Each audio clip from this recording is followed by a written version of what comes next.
Demon Kai Yue, Renegade, as well as Domeng Kai, which, forgive me if I just call him Domeng here. And again, one of the players that I personally want to watch, even though it's not an EXP meta, but I actually want to look at Edward because I feel like a few buffs here and there, like if Hilda gets banned out, I want to see what Edward brings to the table because I feel like if anyone can come up with something new, it's got to be Edward. I also agree with Hilafel. I do personally feel like the EXP lane meta has been getting a little bit stale recently with all the Hylosas and Gatots and now Hilda. If we can see something new, something different, I would love to see that. And of course, there's going to be a lot of eyes on Demon Kite as well because of course there is, right? He loves his assassins. His micro gameplay is on another level entirely. But Aurora is going to need a little bit more to take down the team that defeated Fnatic Onyx.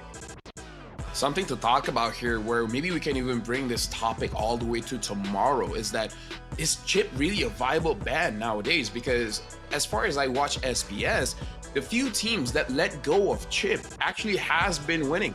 Vamos with the Chip has lost. TLID with the Chip has lost as well. Yeah. And now we're going to look at the prediction and yep, there you go. There you go. There we go. It's understandable, FL. We know the sacrifices that you have to make sure that the game is as fair as possible. You just leave too much of an impact when you make predictions. Here's the thing, Staffa. We all saw, even when I'm drawing teams, the worst thing that can happen will happen.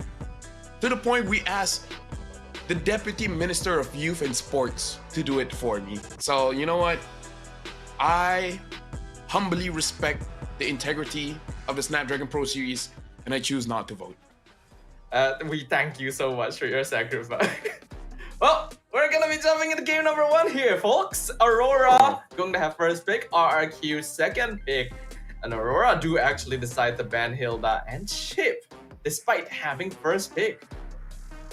Yeah, Araki Hoshi might have missed a ban there because they only ban out the Cho as well as the Jushin. Oh, never mind. They ban out the Suyo. So now Aurora, they have first pick.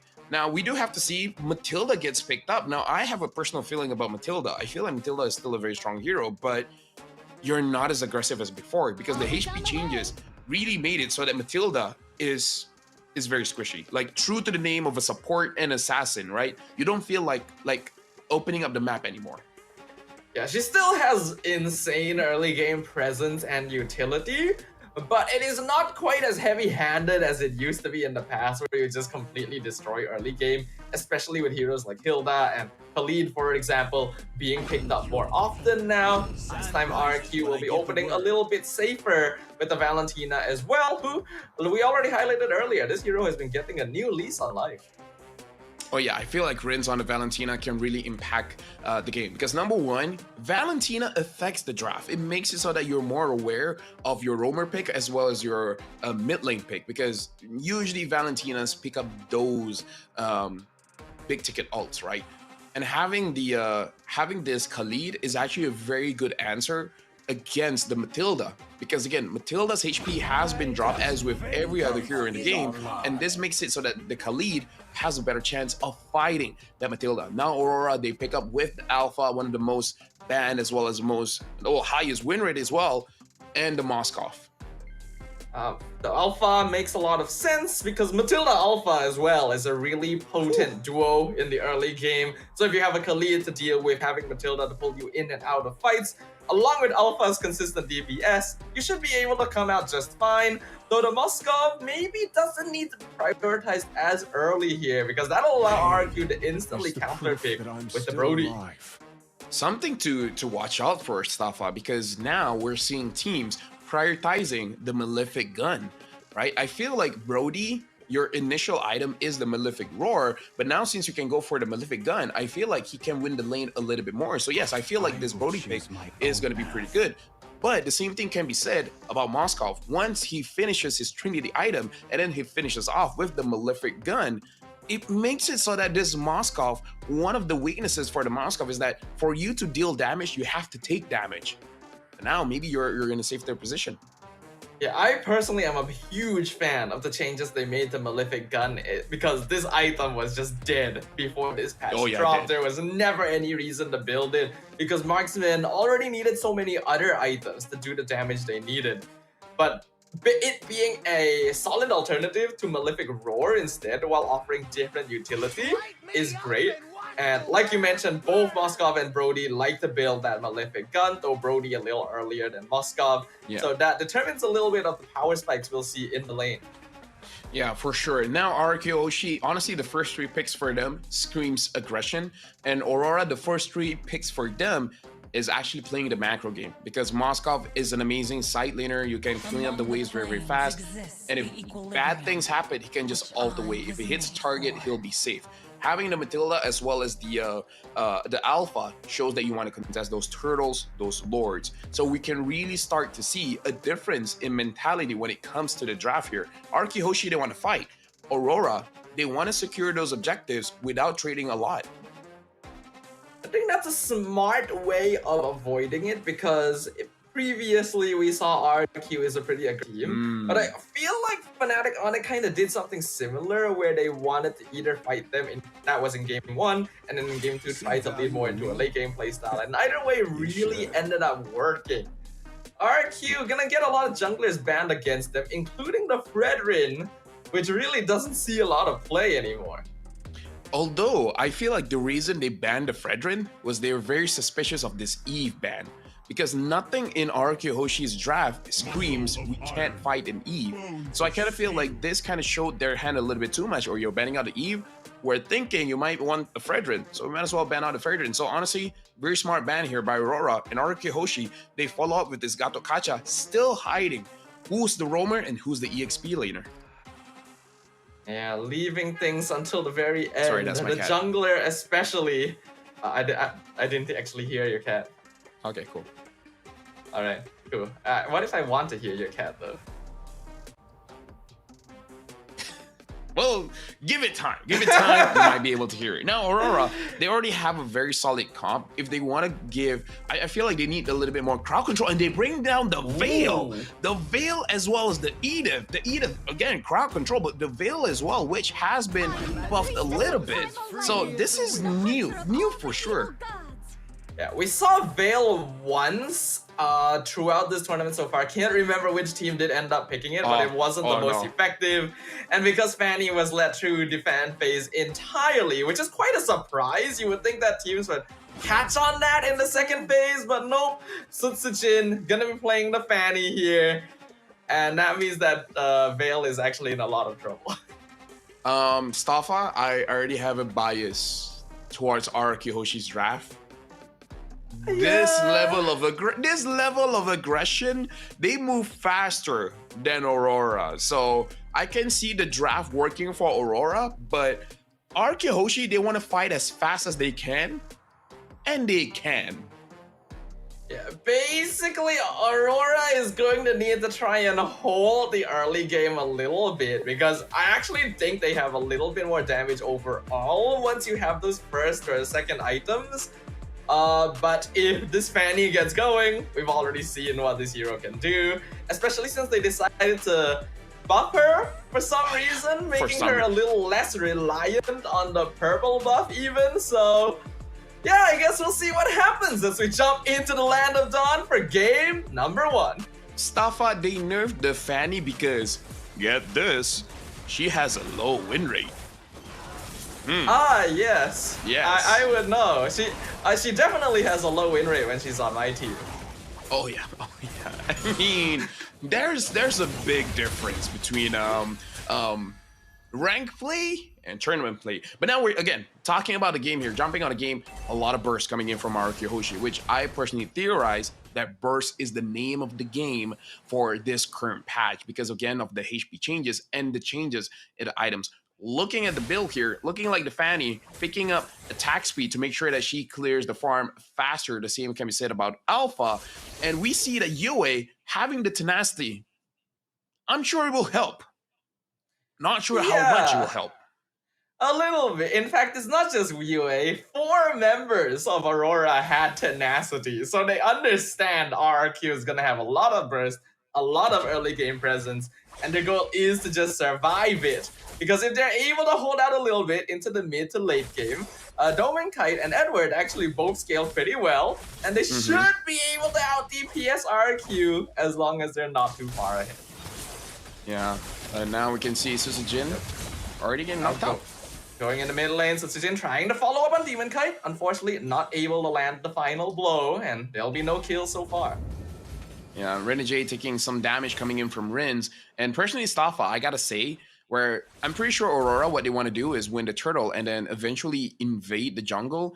But based on my observation, Fanny, once Fanny hits level, honestly, level 8. Wait, Yui got the first blood. What happened there? Edok seemed to go really deep into the jungle for some reason. I guess he was trying to scout out information on where Demon Kite was, but there were 3 members there waiting for him. Oh, now Edward finds Rins. Rins should be fine here, able to escape. But again, look at Aurora. They want this turtle. After the turtle, their aim is to go inside the jungle.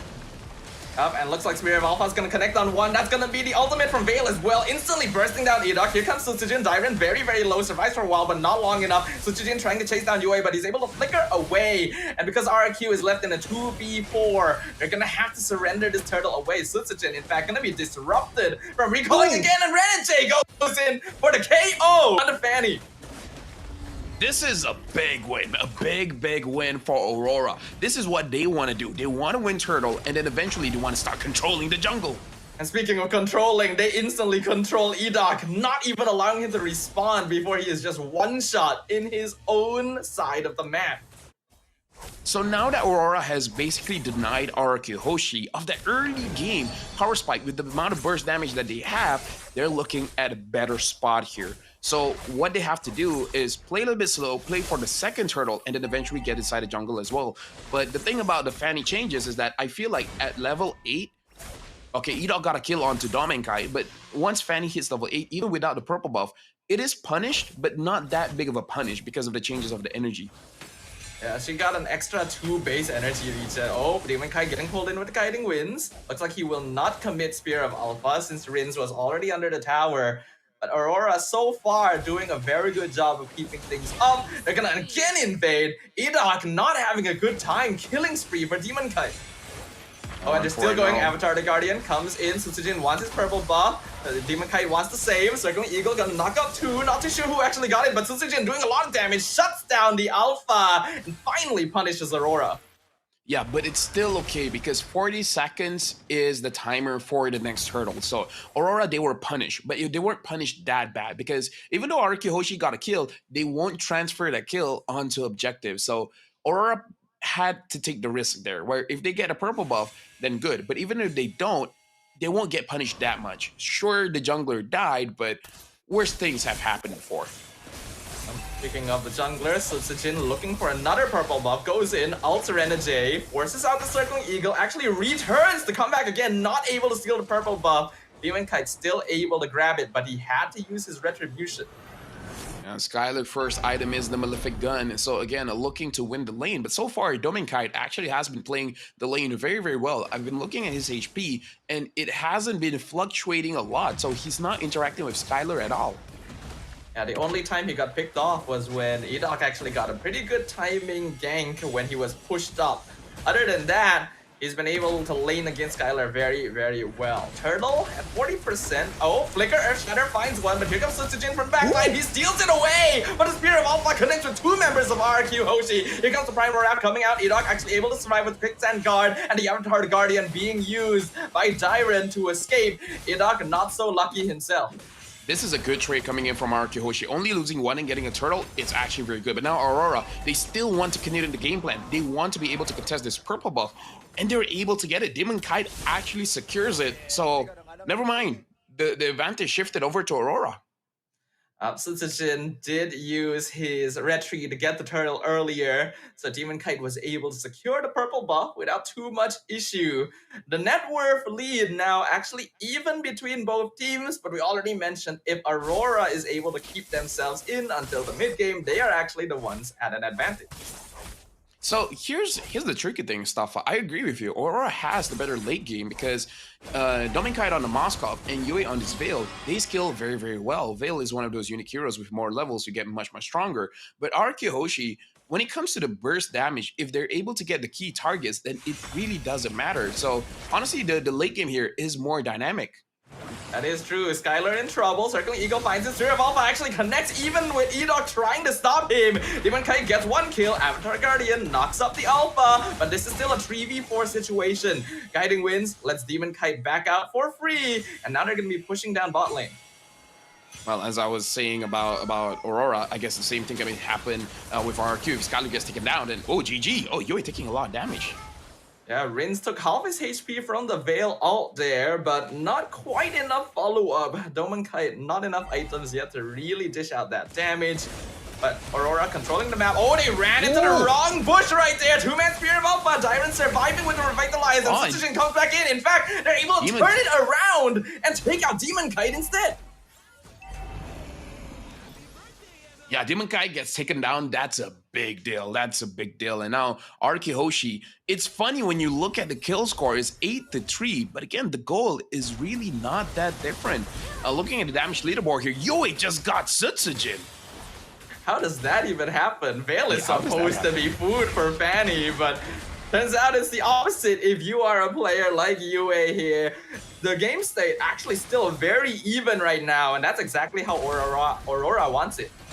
I mean, I guess that's the relation. Oh, hold on. They want Edok again, but looks like Renegade is going to cancel out of that. I was just about to say, Staffa, I guess this is the relationship between a hero that flies around and a hero that controls the wind. That is true. Yeah, when you're flying around, you do got to deal with the wind resistance a little bit. Exactly, and in this case, Yue is putting it right in his face. So MLBB logic checks out, you know. Vale is the counter to Fanny. Okay, don't actually take that to ranked games. It's just Yue things. Okay, it's just Yue. Like, you guys can do it, but then you can blame LaFell afterwards, you know. Now Aurora, they are moving together as a unit. And looking at Sutsujin, he actually got 2 turns there, if I'm not mistaken. So overall, Arkihoshi, they're still in the game. This game, 8 minutes in, is so close, Staffa. Even though the kill score heavily favors Aurora, RRQ has been able to keep themselves in this with that burst damage and with that extra micro from Sutsujin. Take advantage of Aurora wanting to play together. Spear of Alpha even misses on Edok. Spear of Destruction connects with Rins, but there's no angle for Aurora to enter the jungle. Yeah, looking at the top lane as well, Aurora might get a turret for free. Oh, Yue got a kill? What happened? He just got bursted down. He was in the wrong place. Sutsujin almost gets caught by Spear of Alpha, able to fly around, do a good amount of damage, but not quite enough. He will be able to fly out, but Aurora now looking for a bit of vengeance, going for the top tier 2. Avatar the Guardian jumps in, Revitalize used as well to defend their tower, and they will successfully do so. Right now, Staffa, Sutsujin needs to step up. He needs to get a target. He's 1-2-0 now. Well, speaking of, he tries to go for Matilda, actually does get it, able to fly out at the same time. That was almost bad. That was almost bad stuff. I was like, oh, Sutsujin got to do something. And then he did, but he almost died. But again, he needs to make this Fanny work. Absolutely. Right now, it's doing okay, but needs to... Oh, beautiful Raging Sandstorm flickers, lands on 2, but the Earth Shatter actually stops them right into the Vale ult! A beautiful combo from Aurora. Put apart memory, not able to proc Sky Piercer, so they come out on top here. What's the use of flying around against the Master of the Winds? Dude, I would never have thought that the Vale would be the one to actually stop a Fanny. What a world we live in. That's actually really impressive. A lot of it was the Earth Shatter too, setting up the Fanny. Circling Eagle, Guiding Winds, pulls Demon Kite to the opposite side to control the Lord Pit a little bit better. RQ looking for an entrance, but the Earth Shatter flicker knocks them up. And because of that, Skylar cannot go in. He's already been picked up. Edok with the Raging Sandstorm and the Avatar the Guardian used to escape. But Vale is just doing so much damage. Sutsujin even burns down to Renegade. Aurora taking control of the RRQ jungle. Well, ladies and gentlemen, Vale might be the hero to watch, man, because right now, against a Fanny, is 7-0-5. like, we gotta check this out. Is this Vale or is this just UA? I feel like part of it is just UA and a little bit of Edward as well, having the proper positionings to make sure that Sutsujin can't just fly in and get a free kill every single time. A 14 kill score to 4 and a 5k net worth lead have finally been built up by Aurora at the 11-minute mark. And Aurora still has the Lord. The Lord is knocking on the top turret, able to get it. And now they're trying to get the inhibitors as well. Hoshi, they want to make sure that no inhibitors gets taken down. Oh, but here comes the windstorm once again into the Spirit of Alpha. Even Revitalize can't keep Dyrant alive, and they found Skylar as well. Sutsujin, he's the only one left standing. Never mind, they're just gone. Exploded by Aurora as they break down the crystal and take game 1. Let this be a lesson in case anyone was wondering why I don't make predictions. I actually liked RQ's draft. And look what happened. I mean, usually when